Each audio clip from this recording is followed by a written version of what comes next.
At the beginning of 2020, COVID-19 wreaked havoc, sending the whole world into a lockdown. The global economy slowly shut down, with businesses closing operations.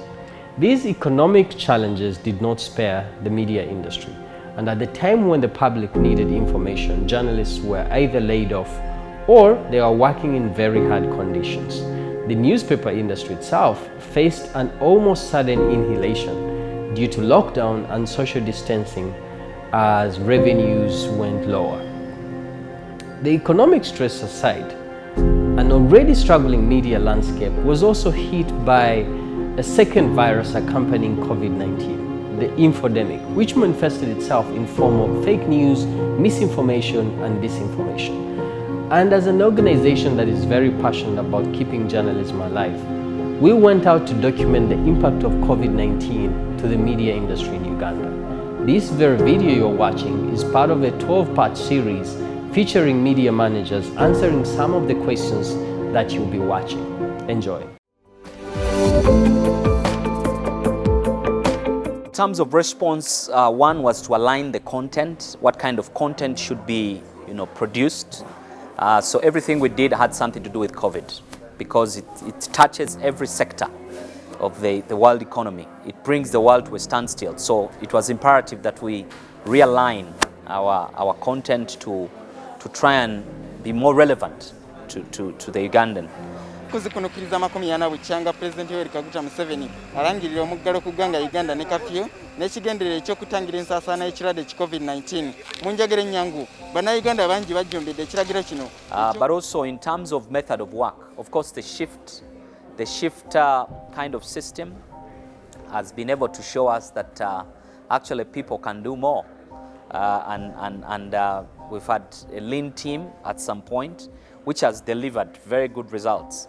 But also we've been able to understand that working from home is possible, something that was inconceivable pre-COVID. So you're looking at us learning new ways on how we can get the best out of our journalists. But it's also true that journalism has gotten a new landscape, because you can do a story wherever you are, something that was hard to explain to a journalist, that you don't necessarily need to be in the office to do a story, to file a story. I think the media tried. They literally refocused their reporting on COVID-19. We've been doing analysis of how much reporting was happening in the beginning and somewhere in the middle and a bit later.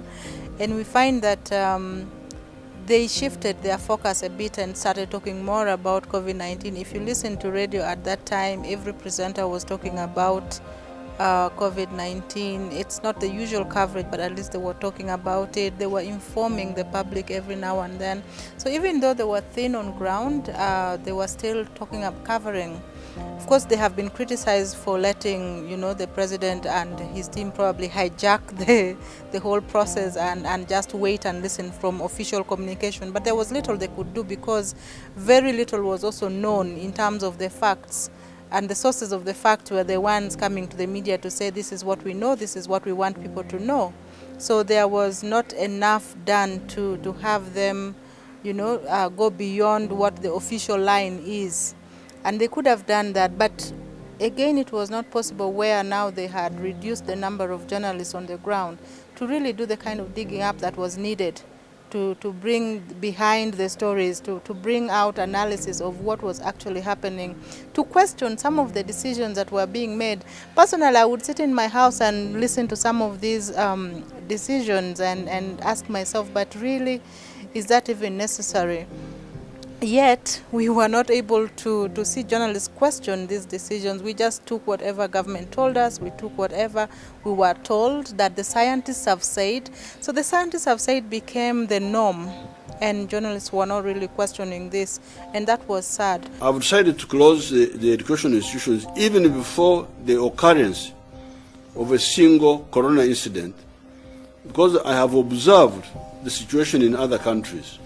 So it's not a missing link per se, but when floods happen in Bududa, it's a small area that is affected, and you can afford to send reporters to Bududa to see what exactly is the scale of distraction, what the disruption really is and what is being done. You can afford to have people follow up on that story. But this one, everybody was affected. Every single sector was affected, not just education institutions. I mean, since you were born, have you ever been where churches are closed, schools are closed? I mean, everything is literally closed. We had our cars, but we couldn't use them. We were just there at home and stuck. So I don't think that it's the same. We can compare the scale of this pandemic with the usual disasters that we have seen before, and that has been part of our problems for reporting. Health reporting has been happening for a very long time. We had health reporting in Ebola, but again, Ebola was not to the scale that we are seeing. However dangerous and deadly it was, the scale was not to what we are seeing now. It was still scary, but you could feel that if I live here, I'm safe. But nobody felt safe. Even my mother in the village was not feeling safe. So there are many things around COVID-19 that could overwhelm any institution. We all go through teething problems. It was very hard. We had a rota up there, and people were wondering, why do we have to work in shifts? The beginning was very rocky, as in, we don't know if we are going to work at home. We don't know how we've worked. We've never practiced working at home. There was the issue of Zoom meetings. I cannot concentrate in a Zoom meeting. That I won't lie to you. The fact that you have to have your video there all the time. The fact that you have to have data on your phone all the time, and it's an amount of data. The fact that Colin will call you and tell you to edit a story, and yet you are not here for the morning meeting, so you have practically no idea about how that story is going to be done. But what I can say that in the 7 months we have adapted, and we've adapted a lot. We've adapted to the fact that now we work very closely. The fact that we have to work in 4-day shifts, we know that this is my team, these are the people I have to work with. We beat our deadlines faster because we have to beat the curfew. When people are going out, we emphasize to them, you have to have your mask. You have to have a sanitizer. The company was very kind. It gave each of us a bottle of sanitizer. Social distancing is happening because someone sits that side, another person sits here, another person sits there. So as a newsroom, really, I think, and we've actually gone out and done stories on COVID. And even as a newsroom, we've taken the responsibility to remind people that if you do this, then this is what is going to happen to you. You know, that these are the dangers of not following the standard operating procedures, the guidelines that have been set by the president, because I'm sure they're there to keep us safe.